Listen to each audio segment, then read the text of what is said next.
Where did all my money go? That question used to haunt me every single month. I would open my bank app, scroll through thousands of transactions, and still have no clue whether I was on track or not. The real problem? I had no way to compare what I planned to spend with what I actually spent.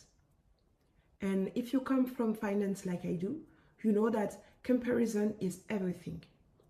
So I built my own tool, Spendash. My name is Nadia. I am a data engineer based in Paris, and I used to work in financial planning. Comparing budget to actual was literally my job. Spendash takes that same logic and applies it to personal money. In the next 20 minutes, I will walk through the entire app. We will start with the key concepts, then dive into the dashboard, the forecast screens, and the data structure underneath. And to keep things real, I will follow one example throughout. Planning a weekend trip to London, from the first forecast to the final receipt. Let's jump in. Before I show you the app, you need 5 concepts. Actual versus forecast. This is the core idea. Actuals are transactions that already happened, real money that left or entered your account. Forecasts are what you plan to spend or earn in the future. In corporate finance, you would call this actuals versus budgets. Same logic here, just apply to your personal wallet. My London trip is planned for April. Right now, it's only a forecast. The moment I tap my card at Eurostar, it becomes an actual. Category and subcategories. Your bank labels transactions for you. The problem?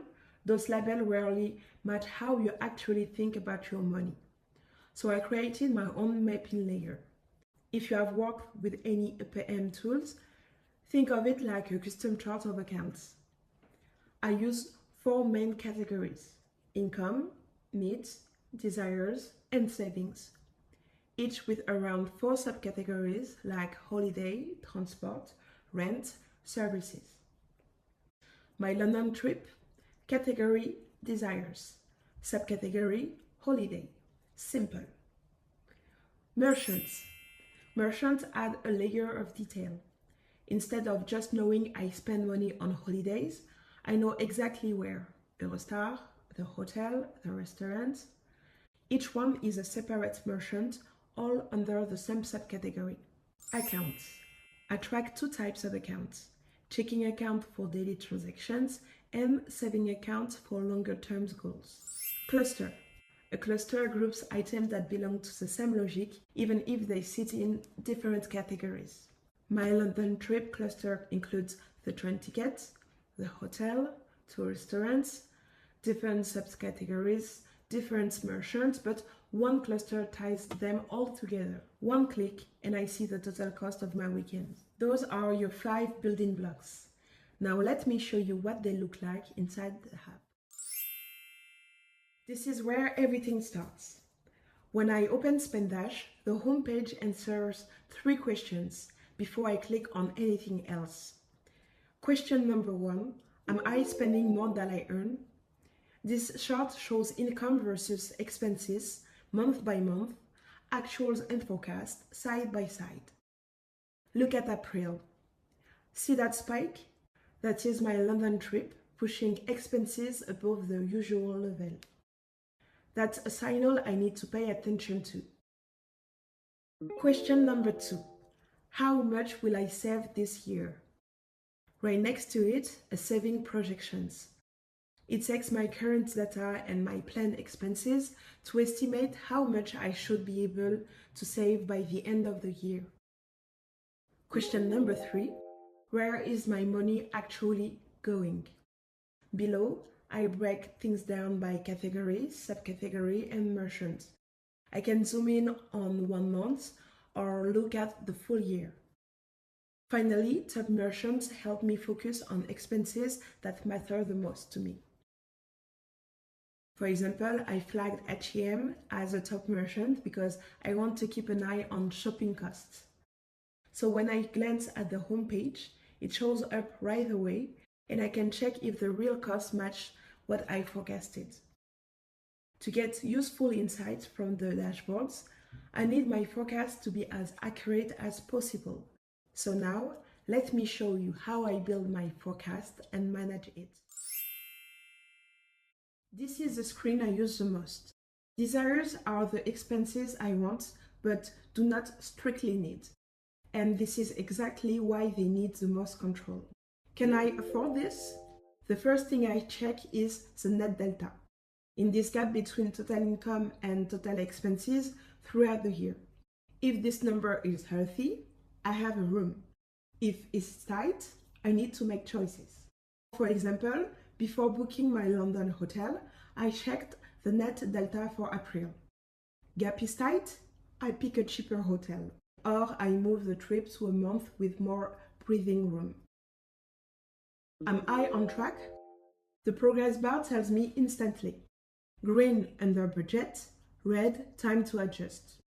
I see it at the category level and at the subcategory level. Building a forecast. This is the forecast builder. I pick a subcategory, choose a merchant, link a cluster if needed, add a note for context, and select the period.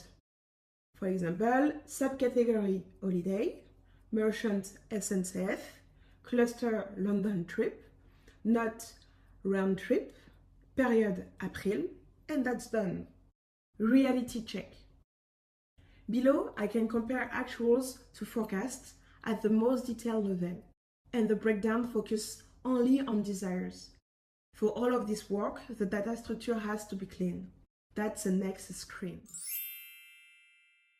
Categories and subcategories are the backbone of the whole system.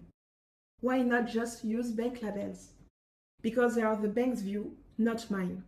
My bank might label a restaurant as food and drink, but if that restaurant is part of my London trip, I want it under holiday.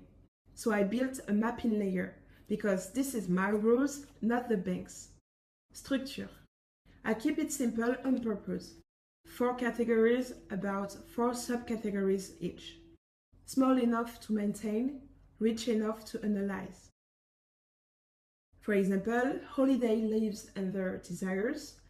Every trip I plan, including London, automatically lands here. Tags that drive the logic. Each subcategory carries properties or tags. These are not just for display, they tell my Python script how to behave.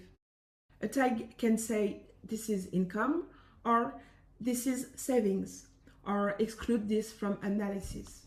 If you have used financial planning tools, this is like defining attributes on accounts that drives calculation rules. Same principle, personal scale. Categories and subcategories are not labels. They are the data model. And once this foundation is solid, I can layer on the details. Every transaction is linked to a merchant. This is how I go from I spend money on holidays to I spend 85 € at Eurostar on March 15th. Recurring expenses. Some merchants come back every month. For those, I had extra details: frequency, expected amount, billing date. This creates a merchant calendar that shows me exactly when money will leave my account. Super useful for rent, subs, loan payments, and so on. Top merchants. I can flag specific merchants as top merchants. These are the ones with the biggest impact on my budget. They get priority visibility on the homepage. Clusters. And here is where clusters come back into play. My London trip cluster now includes Eurostar, the hotel booking, and 2 restaurants I want to try. Different subcategories, but the cluster ties them together. One view, total cost of the trip. Categories, merchants, clusters, recurring logic, multiple angles on the same data. That is what turns personal finance into a real data problem. Transaction view. This screen shows all forecasted transactions in a single table. Search, filter, bulk edit. For example, I need to switch my London hotel to a different merchant. Select the rows, change the merchant, done. No need to open each transaction. Same screen exists for actuals, same structure, same filters. Nothing fancy, but I can use it every day. Remember that question from the beginning? Where did all my money go? With Spendash, I do not ask that question anymore. I plan ahead with forecasts. I track reality with actuals. I organize with categories, merchants, and clusters.